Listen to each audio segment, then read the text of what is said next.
Nagsimula ito noong pumunta ka sa Office of Exorcism and Deliverance. Nagsimula to nung sa classmate ko.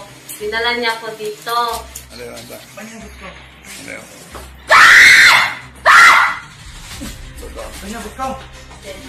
Nag-react ka? Nag-react yung body ko nun.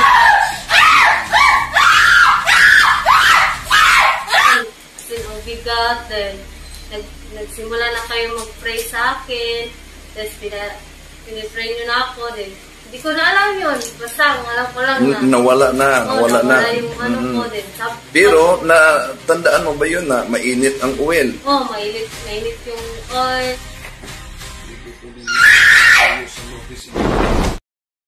Okay, kumusta? Welcome mga kapatid sa ating live streaming.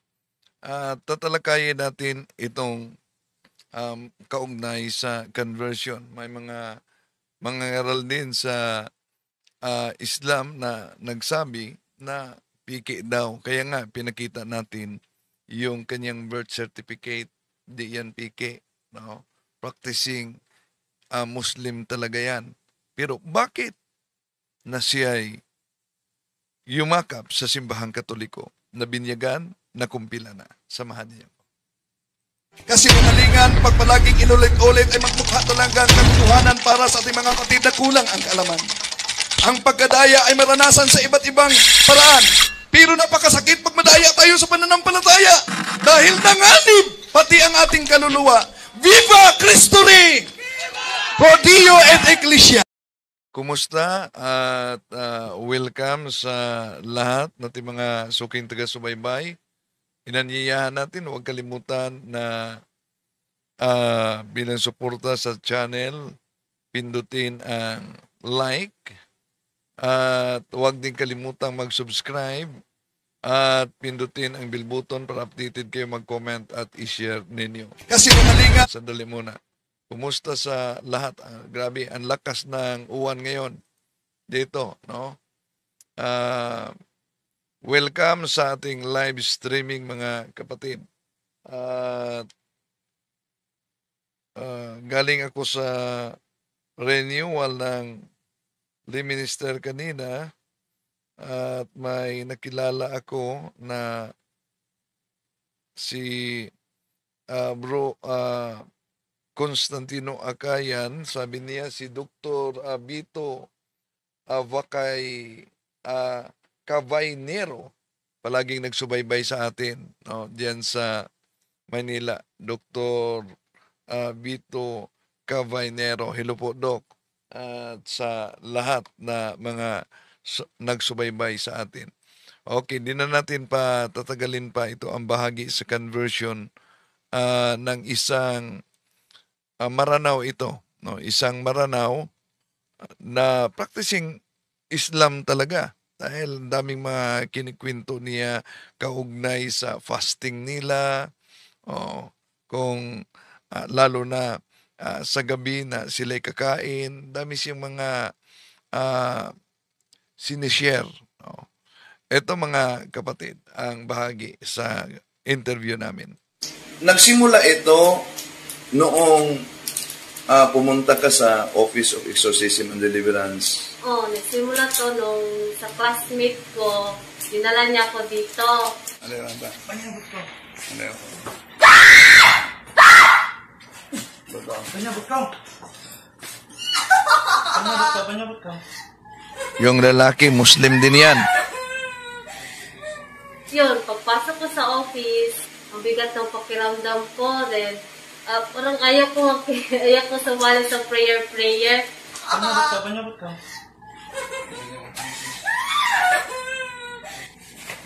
Sigo ko din tayo sa lotis in Cristo Jesus.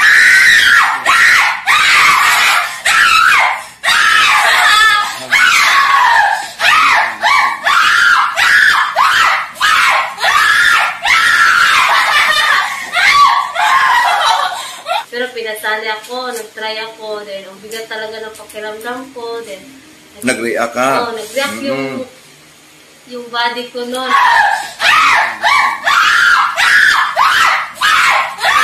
Then ang bigat, then nagsimula na kayo mag-pray sa akin, tapos pinipray nyo na ako, then hindi ko na alam yun. Basta, ang alam ko lang na. Nawala na. Nawala yung ano ko din. Pero, tandaan mo ba yun na mainit ang oil? Mainit yung oil.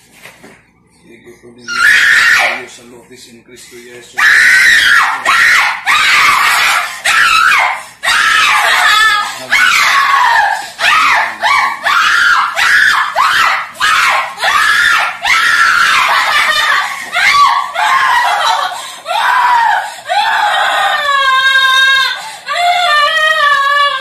Mainit yung holy water. Di ka ba nagtaka na ikay isang Muslim, ngunit yung simpleng water, simpleng oil, mainit sa'yo? Yun nga nagtaka ako na meron pa yung yung asin. Yung exercise salt, no? So, nang nagbalik ang malay mo, anong pakiramdam mo sa katawan mo? All evil spirits associated with these cells unconsciously. Gaan na siya. Dahil yun, hindi ko nga alam na nag-iyak pala ako, na grabe pala yung ko. Yung reaction mo. Then yun, sinabi ng mga classmate ko na grabe yung iyak ko, grabe yung sigaw ko. Panyabot ka. Panyabot ka. Panyabot ka. Ikaw ha, sumisigaw pala ako, nagtaka nga.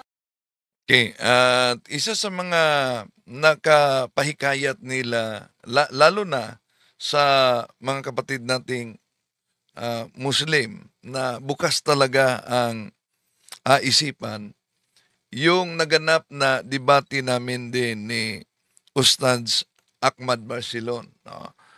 Galing sa Manila, pumunta talaga dito, naghamon ng debate. At ito ang bahagi lang. Alam nyo, na kahit ang kasama ni Ustadz Ahmad Barsilon, nakatabi niya mismo, sumakabilang buhay na Miheres NP, si Ustadz Dawood, no? Si the late Bro Dave Diaz, na-convert siya pagkatapos sa debating ito. Ito na debate, mga kapatid. So, meron pong 15 minutong paglilinaw para kay Brother Wendell Talibong. Yung pong rules na kung saan napag-usapan natin, magtatanong lang siya. Hindi po siya pwedeng mag-rebuttal, o kung ano pa man. Magtatanong lang at kung anong tanong, aantayin niya kung anong sagot ng ating kapatid na si Sir Barcelona. Okay, start now. Unang sagot. Unang tanong. Ginamit mo ang aklat Katoliko. Gagamitin ko rin ang aklat Muslim ng Muslim. Ito ang tanong. Sapagkat sinabi mo na ang Biblia ay hindi kinasihan ng salita ng Diyos. Ang tanong, ang Biblia ba ay banal na aklat o hindi? Nasa negative po ako, kapatid na Wendell. Kaya hindi po. Okay. Kaya nga negative. Hindi. Okay. Kung mabasa ko sa aklat ng mga Muslim na sinabi, ang Bibliang Katoliko mismo ay banal na aklat, sangayon ka, nagsinungaling ka.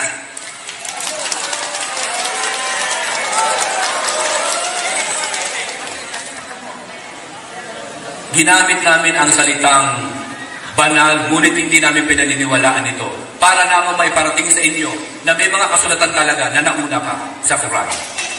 Kung gayon, aaminin mo na ginamit mo para ng mga Muslim ang salitang banal na tumutukoy sa Biblia. Ngunit ang sagot mo kanina, hindi banal ang Biblia. Alin ang totoo? Ang nakasulat o yung sinabi mo? Ang sinabi ko. Kung gayon, aaminin mo sa harap ng mga Muslim ang nakasulat ay mali.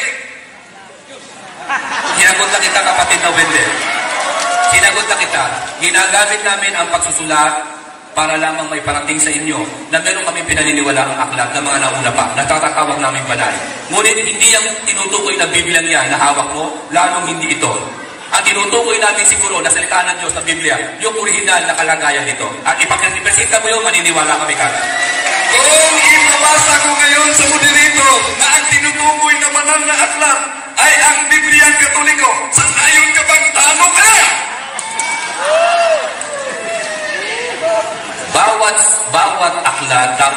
suruin, kapatid na Wendell. Ang sabi sa aming Quran, Hatu burhanakum in kuntum sadiqin. In other words, ipresenta nyo ang Biblia, baka naman kasi yung nagsulat niyan, iba rin ang kanyang sinasabi na Katolikong Biblia at hindi ang hawak mo. Follow-up question. Sabi mo, ang Biblia ay banal. Samantalang ayon sa aklat na isinulat ng Muslim, ang Biblia ay banal na aklat. At itong Biblia na ito ay Katolikong Biblia. Ngayon ang tanong, sang-ayon ka ba? Kung mabasa sa moderator na Katolikong Biblia ang tinutukoy, talo ka na sa debating ito. Sinagot na kita, kapatid na Wendell, ang linaw ng sagot ko, kapatid. Ang sabi ko sa iyo, baka hindi ang hawak mong Biblia ang tinutukoy nung may akda ng aklat na yan. Alamin natin muna kung sino ang may akda niyan, pagkatapos yan, itanong natin sa kanya, ito bang Katolikong Biblia ito na hawak ko ang sinasabi mong Holy Bible? Kaya ang paluwag na tanong ay ganito. Kanina sinabi mo, ang Biblia ay hindi banal. Ngunit ngayon, ang Biblia Katoliko ayon sa aklat ay banal. Hindi ko na sabi yan. Yung may akda niyan. Sabi mo kanina na ang Biblia ay hindi banal. Samantalang ang may akda nito nagsabi, ang Biblia Katoliko ay banal. Aaminin mo ba sa harap ng mga Muslim na ang nakasuwag kang... Aaminin mo ba na ang nakasulat nito ay talagang mali? Ganito yan, kapatid, nagunta kita baka yung author niyan, iba ang tinutukoy niya at hindi ang hawak mo na babasahin. Okay. So, ibang aklat na naman ang gagamitin natin. Dapat. Kasi dapat hanapin mo yung taong nagsabi niyan at sasabihin natin, ito ba'y tinutukoy mo yung sinasabi ni Brother Wendell na Bible na holy?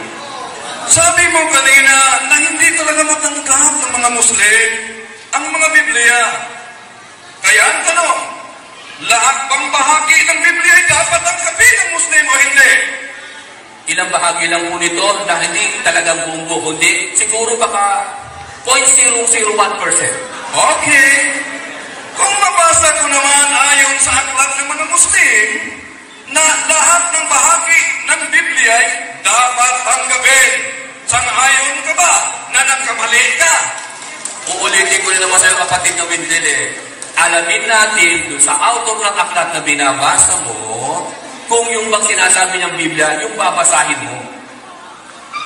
Ang linaw ng sagot. Sagutin mo ang tanong. Kung ibabasa ko sa moderator na dapat walang bahagi ng Biblia, ang lahat ay tatanggapin ng mga Muslim. Ayon sa iyo, hindi tatanggapin. Samantalang ayon sa aklat, dapat tanggapin ang lahat na bahagi. Sinong nagsabi ng katotohanan? Ako. Kung gayon, aaminin mo naman na may akda nito ay nagkamali. Hindi ko sinasabi nagkamali. Ang sinasabi ko, alamin natin yung may akda niyan, kung alin yung tinutukoy niya na aklat na Biblia. Baka iba yun sa Biblia ang hawak ko. Baka nga ito yung sinasabi niya doon. O baka sa'yo yun. Okay. Ang dami mong dalang Biblia. Sabi mo kanina, di mo yata nabasa ang Biblia sa Tagalog at Bible sa English. Ang ating pagsasali, so, the Bible is an inspired word of God. Ang tanong, anong nakasulat sa 1 Timothy chapter 3, verse 16 o 15 hanggang 16? Sa Bibliang dala mo, the Living Bible. Sang-ayon po dito sa ikalawang Timoteo 3:15 hanggang 17 na binasa mo rin kanina. Sa Living Bible. Ang Living Bible. Yes, hindi po ito sa Katoliko, sa imprimatur ni Jaime Cardinal Saint. May dala kang Living Bible. Yun ang tinanong ko. So, hindi na po ito. Huwag kang magtanong sapagkat ako ang magtanong sa iyo. Hindi kinakari. Okay, sandali lang po. Okay, ang tanong po ay ganito. Sa Living Bible ay babasahin mo ang salitang Bible na dala ni Ustaz Barcelon. So ngayon, kukunin na po yung Living Bible para babasahin po ng negative sign kung andyan po ba talaga yung salitang Bible sa loob niya.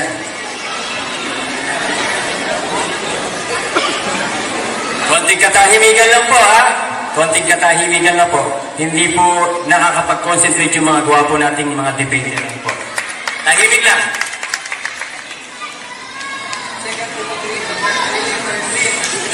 Up to 16.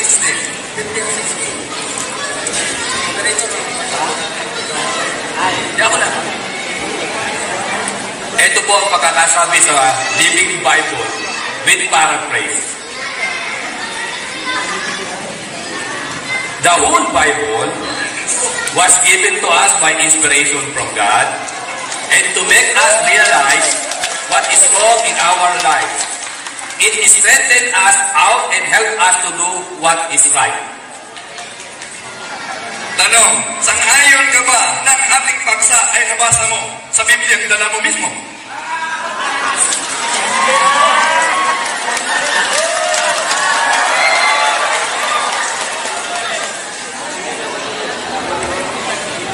Okay po, konting katahimikan lang po. Opo, konting katahimikan lang po. Okay, ano ba? Okay. Hindi po ako sangayon. Okay. Hindi sangayon, sister. Follow-up question. Bago pa lang nabasa mo ang dala mo mismong Biblia na the whole Bible. Ngayon, sabi mo hindi ka sangayon na nabasa mo. Kung ngayon, maliit mong pinabulaan na yung ginamit mo at binasa mo ay nasa loob mismo ang salitang Bible? Pinagbubulaan ko po. Maraming salamat. Sunod na tanong. Sangayon ka na ang ating paksa ay nabasa mo sa dala mo mismong Bible? Sangayon po ako. Okay. Kaya nga po ako nagbasa. Kanina sabi mo, hindi ka sangayon na nabasa mo. Ngayon, sinabi mo sangayon ka nabasa mo. Alin ang totoo?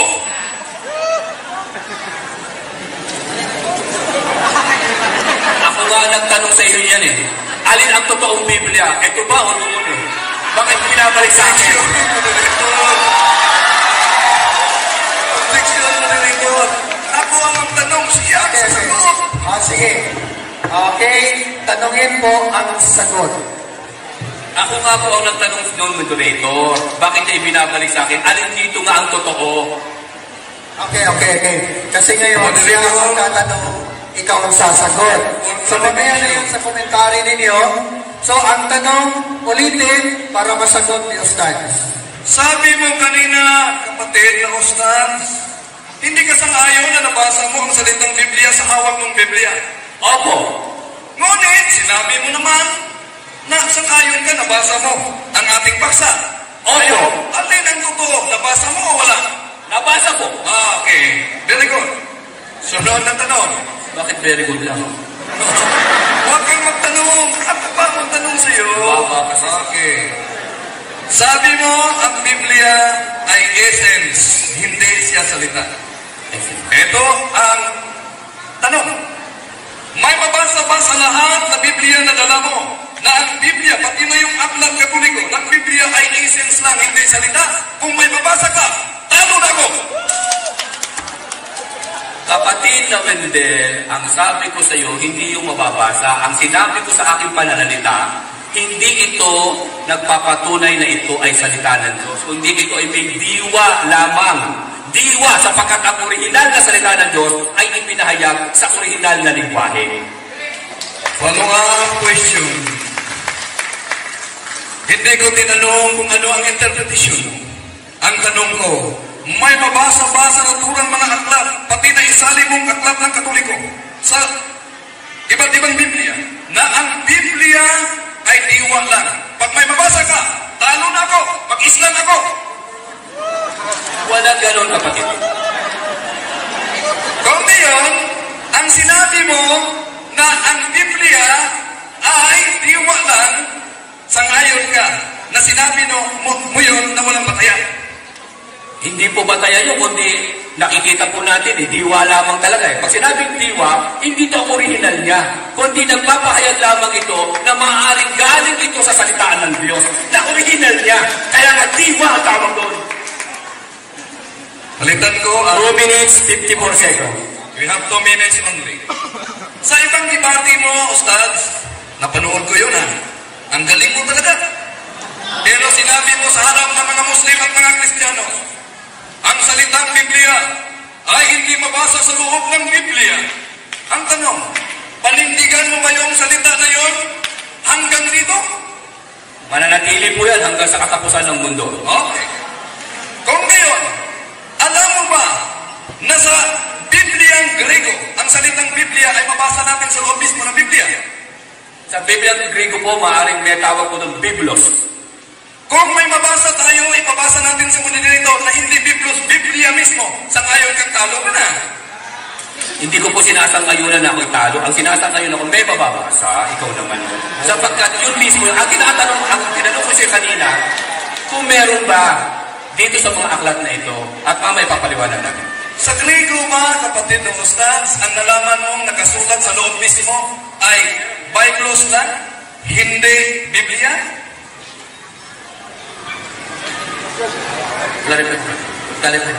Ulitin ko ang tanong, moderator.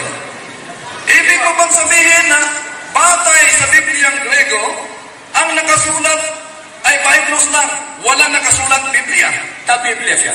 Ta-Biblia. Kung merong Biblia, walang ta, sa ngayon ka rin. Kapag yun ang tama, ta-Biblia. Kung meron din ta-Biblia, sa ngayon ka.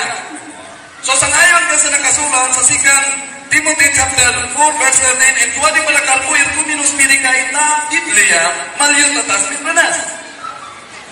Very good. So kung ngayon, nang ipinahayag mo sa harap ng mga Muslim at Kristiyano na ang Biblia ay hindi mabasa sa loob ng Biblia, samantala ngayon sangayon ka na ang salitang Biblia ay nasa Biblia mismo. Alin ngayon ang totoo? Tatanong ba yun? Anong yun? Ulitin ko? Ang totoo, yung nakasali sa ibang Biblia, ito nag-iisa. Invento lamang at isiningin nyo sa likang Biblia. Okay. Kung may ibang salin na nakasulat ang salitang Biblia mismo, sa ngayon ka, hindi lang nag-iisa. Yan nga yung invento eh. Yan yung pagdadagdag, sabi mismo ng inyong libro at babasahin publication. Mamaya. Susundin kita. Ginamit mo ang Aklat Katoliko. Saan mabasa sa Aklat ng Katoliko? We're running out of time. Out of time, brother. Okay, thank you. Thank you. Okay. Okay po. Okay, salamat po. Okay. Yun ang bahagi sa maginoong talakayan namin na kahit yung kasama nilang ustads ang yumakap sa simbahang Katoliko. So kung bukas lang talaga ang isipan sa ating mga kapatid at makita nila ang katotohanan, yayakap talaga sa tamang pananampalataya. To make His message known is our responsibility. So here we are to pledge our lives to the Lord of eternity.